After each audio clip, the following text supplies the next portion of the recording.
Hello, everybody. Today is March 26th, 2022, and accordingly, we'll be looking at chapter 26 of Proverbs. And today, we'll be talking about the fool's problems.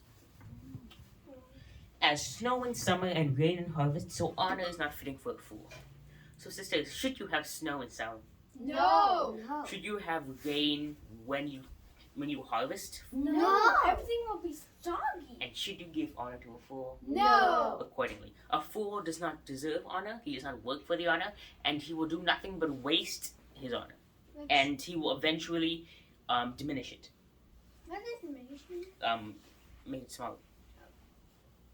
Like a flitting sparrow, like a flying swallow, right? So a curse without cause shall not alight.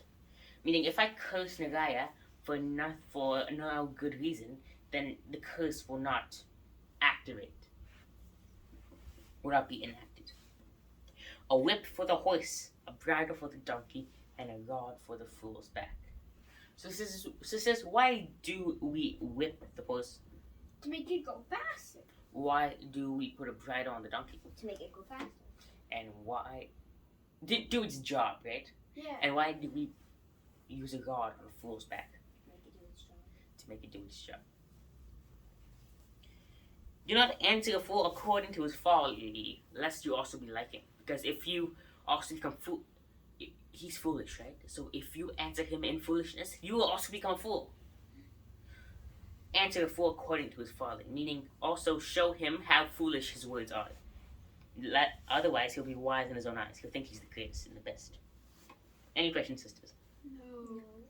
He who sends the message by the hand of a fool cuts off his own feet and drinks violence. Questions? Why would he cut off his own feet? I think it's just a figure of speech. Yes, I would think so. Like the legs of the lame that hang limp is a proverb in the mouth of fools. So what does the leg of the lame's hanging limp signify, sisters? Any ideas? He's useless. He's useless. He loves to cut off the legs of people. I don't know. Maybe he loves violence. Like one who binds a stone in a sling. Right? He who is violent gives honor to a fool. Like a thorn that goes into the hand of a drunkard is a proverb in the mouth of fools. Even the great God who formed everything gives the fool his hire and the transgressor his wages. Meaning the great God, even he is completely fair to the fool. Right? He does not say, "Oh, you're foolish. No, you are evil, so you do not get what you have worked for." He is fair and he is loving. But they don't work for anything. Yeah, but what they have earned, whether it be good or bad, they will be given. Even if they work little. They work to kill someone, and so they kill. Right? Yes, I think so.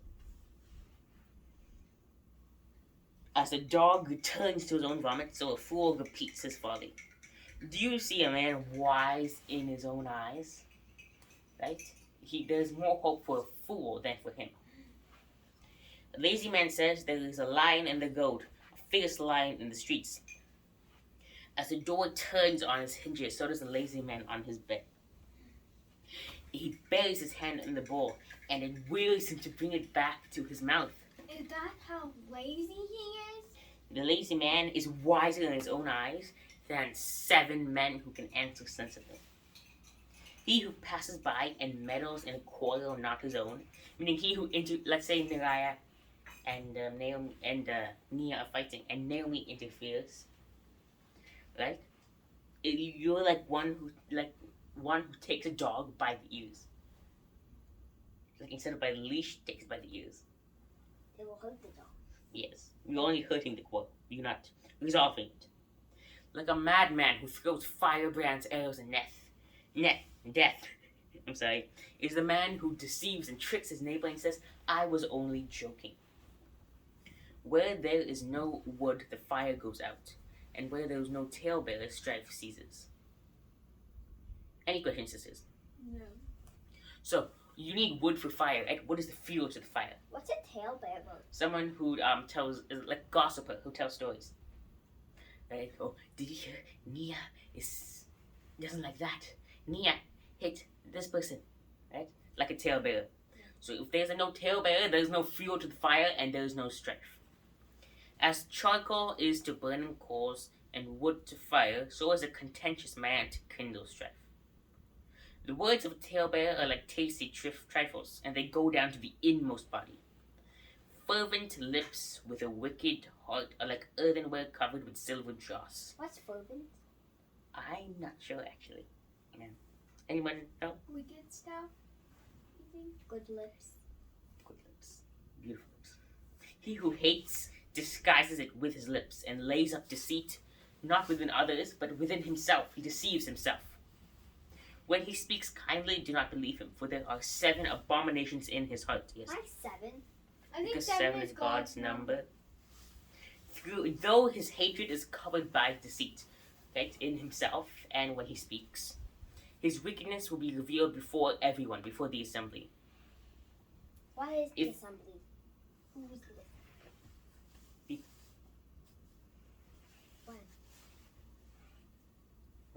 When they assemble. For purposes.